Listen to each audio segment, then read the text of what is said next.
Hello student, मैं अमित कुमार जैन आपका स्वागत करता हूं अपने यूट्यूब चैनल ग्रिड क्लासेस पर। आज हम 11वीं क्लास में पढ़ने वाले हैं चैप्टर नंबर 1 जिसका नाम है सेट। तो आइए हम सेट समझने की कोशिश करते हैं। आखिर सेट होता क्या है। सेट का जो कॉन्सेप्ट है कोई नई या खास चीज नहीं है, इसको हम डेली लाइफ में यूज करते हैं। फॉर एग्जाम्पल हमने कह दिया बंच ऑफ कीज, तो यहाँ पे जो बंच वर्ड है, बंच से हमें ये आइडिया मिल जाता है कि कुछ कीज हैं जो एक साथ में है, यानी उन्होंने कीज ने क्या है, एक ग्रुप बना दिया है। तो हम कीज के ग्रुप को क्या बोल रहे हैं, बंच। तो हमें बंच वर्ड सुनते ही आइडिया मिल गया कि हम किसी ग्रुप की बात कर रहे हैं और उस ग्रुप में कौन आ रहा है, उस ग्रुप में आ रही है कुछ कीज यानी कि चाबियां।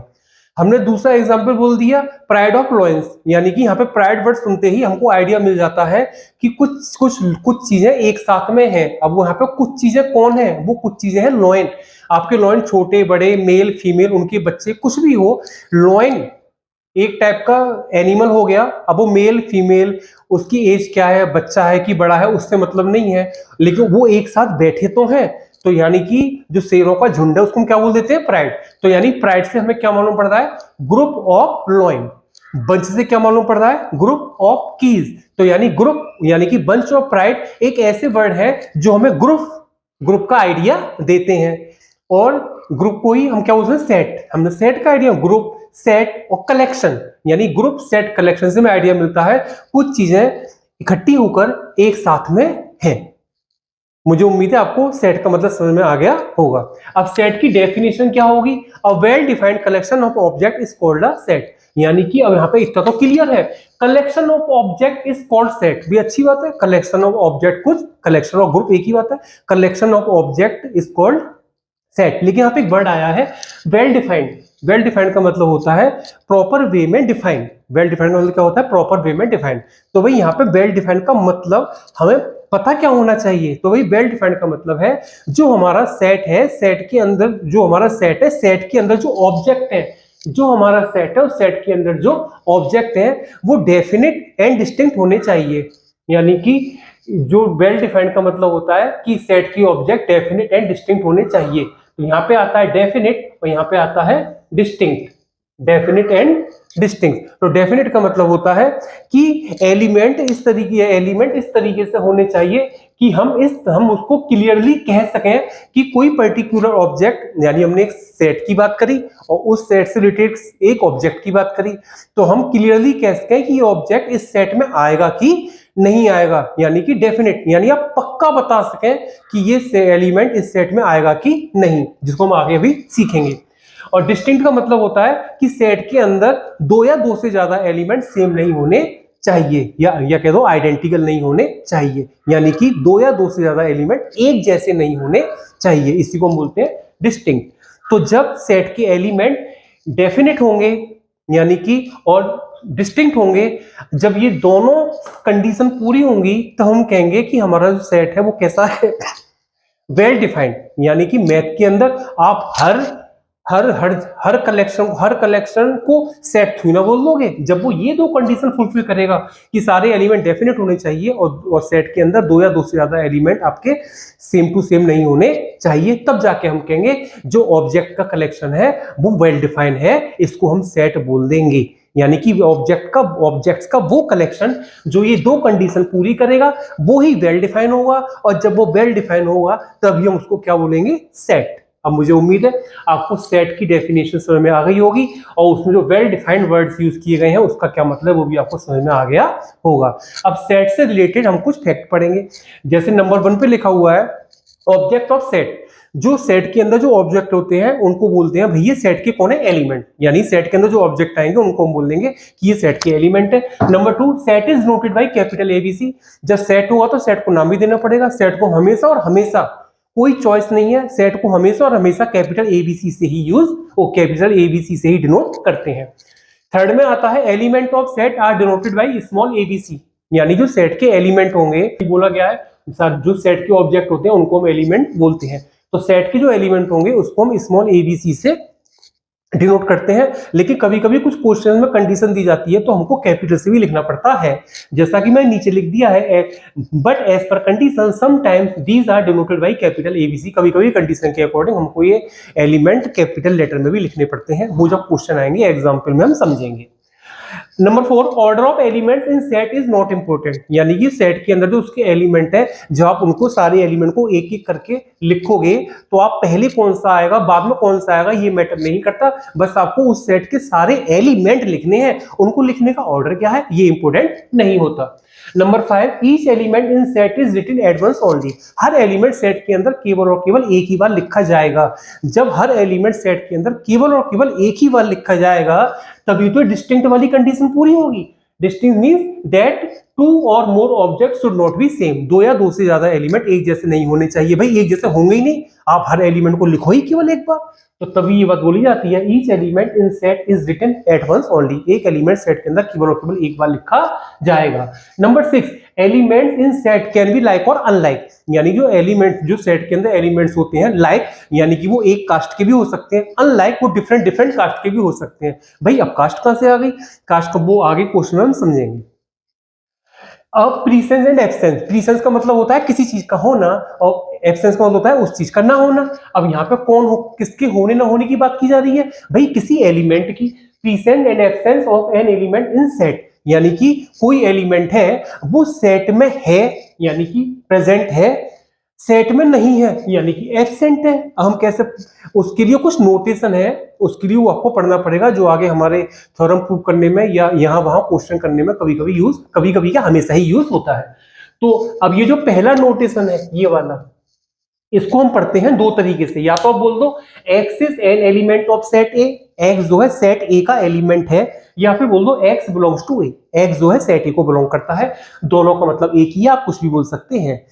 तो ये जो साइन है जो x और a के बीच में बना हुआ है ये साइन होता है एप्सिलॉन का। क्या होता है, एप्सिलॉन का। इसको बनाते कैसे हैं, आप c को थोड़ा लंबा कर दीजिए हॉरिजॉन्टली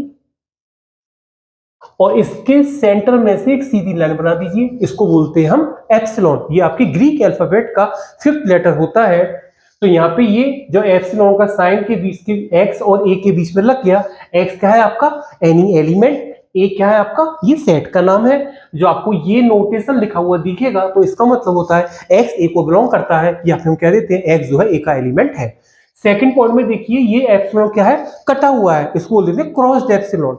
तो जब भी हम इसको कट करेंगे तो काटने का एक तरीका होता है, हमेशा आपको आगे से पीछे की साइड आना है, आपको कभी भी पीछे से आगे की साइड नहीं जाना। ये तरीका होता है गलत, आपका यही तरीका सही होता है, हमेशा आगे से पीछे की ओर। तो इसको बोल देते हैं हम क्रॉस्ड एप्सिलॉन। बोल क्या देते हैं, बस फीलिंग है, जब ये एप्सिलॉन है तो ये क्रॉस्ड एप्सिलॉन ही होगा। तो ये क्या, इसका क्या मतलब होता है, x is not an element of set A, या फिर कह दो x does not belongs to A. तो इसका मतलब होता है x जो है सेट ए का एलिमेंट नहीं है, या फिर कह देते हैं x जो है सेट ए को बिलोंग नहीं करता। यानी कि ये चीज बताती है प्रेजेंट, यानी x जो है ए की प्रेजेंट है, ए में प्रेजेंट है, और ये बताता है एब्सेंट, एक्स जो है ए में एब्सेंट है यानी कि उसमें है ही नहीं। अब ये एग्जांपल समझेंगे जिसमें हमारे सारे पॉइंट क्लियर हो जाएंगे।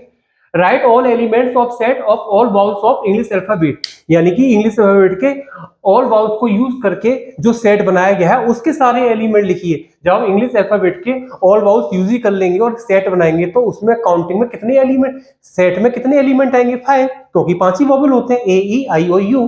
तो इसके सॉल्यूशन में क्या आ गया आपका solution, first A E I O U, मैंने क्या लिख दिया ई ए आई ओ यू, क्योंकि हम पढ़ चुके हैं order of elements in set is not important, set के अंदर ऑर्डर का एलिमेंट मैटर नहीं करता।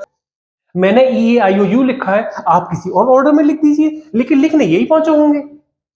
Second example, right all elements of set. हाँ, पहले एग्जाम्पल में एक बात बताना भूल गया, इसमें सारे जब बाउल्स लिखने ही हैं तो क्वेश्चन से क्लियर है क्या कि हमको जो है कैपिटल फॉर्म में लिखने की स्मॉल फॉर्म में लिखे हैं। जब क्वेश्चन में क्लियर ही नहीं है तो हमेशा और हमेशा हम किस में लिखेंगे, element of set are denoted by small a b c, हम अपने से ही स्मॉल में लिखेंगे, आप कैपिटल में नहीं लिख सकते, तो हम स्मॉल में ही लिखेंगे।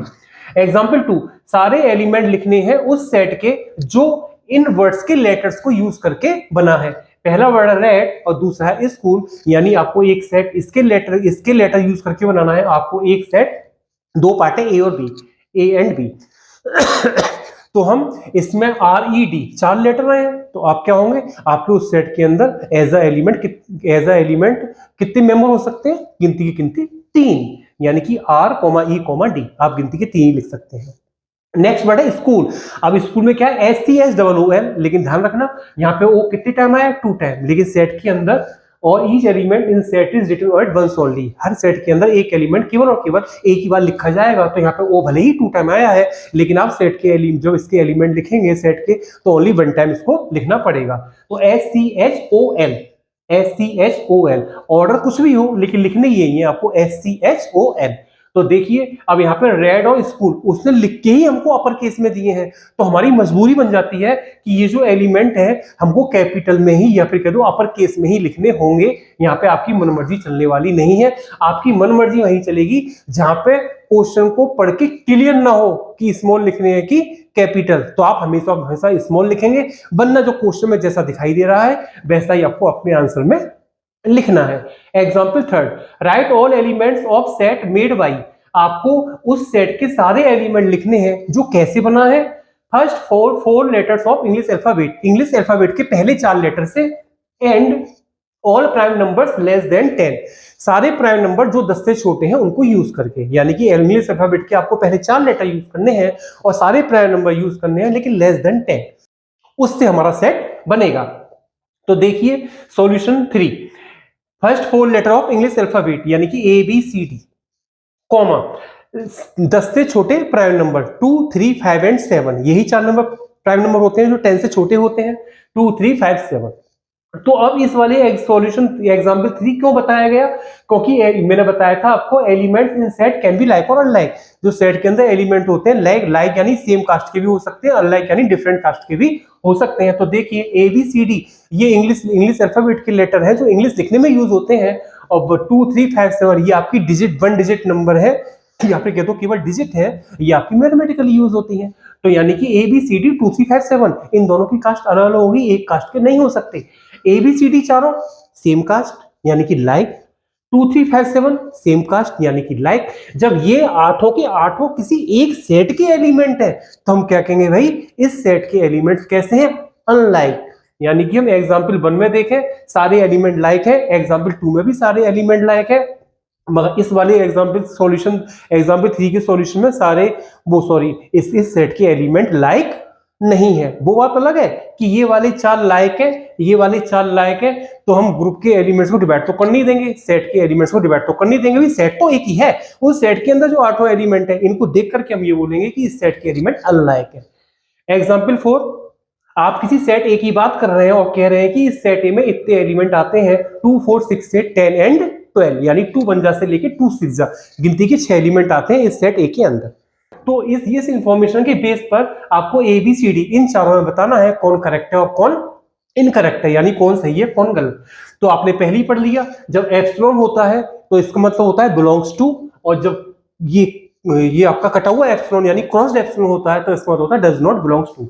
तो पक्की बात है यहाँ पे एप्सिलॉन बना है तो आपका बिलोंग्स टू होगा, ये डज नॉट बिलोंग्स टू, ये भी बिलोंग्स टू और ये डज नॉट बिलोंग्स टू। तो पहले का मतलब क्या हुआ, 8 belongs to A, 8 belongs to A या 8 belongs to set A, 8 set A को बिलोंग करता है। भाई देखो 8 आता है कि नहीं आता, भाई आ रहा है, यानी ये सच्ची बात है, ये ए को बिलोंग करता है, यानी ये बात सही बोली जा रही है, यानी ये करेक्ट है। ये क्या है आपका करेक्ट। सेकंड में देखो कटा हुआ एप्सिलॉन है, इससे क्या बोलेंगे 10 does not belongs to A.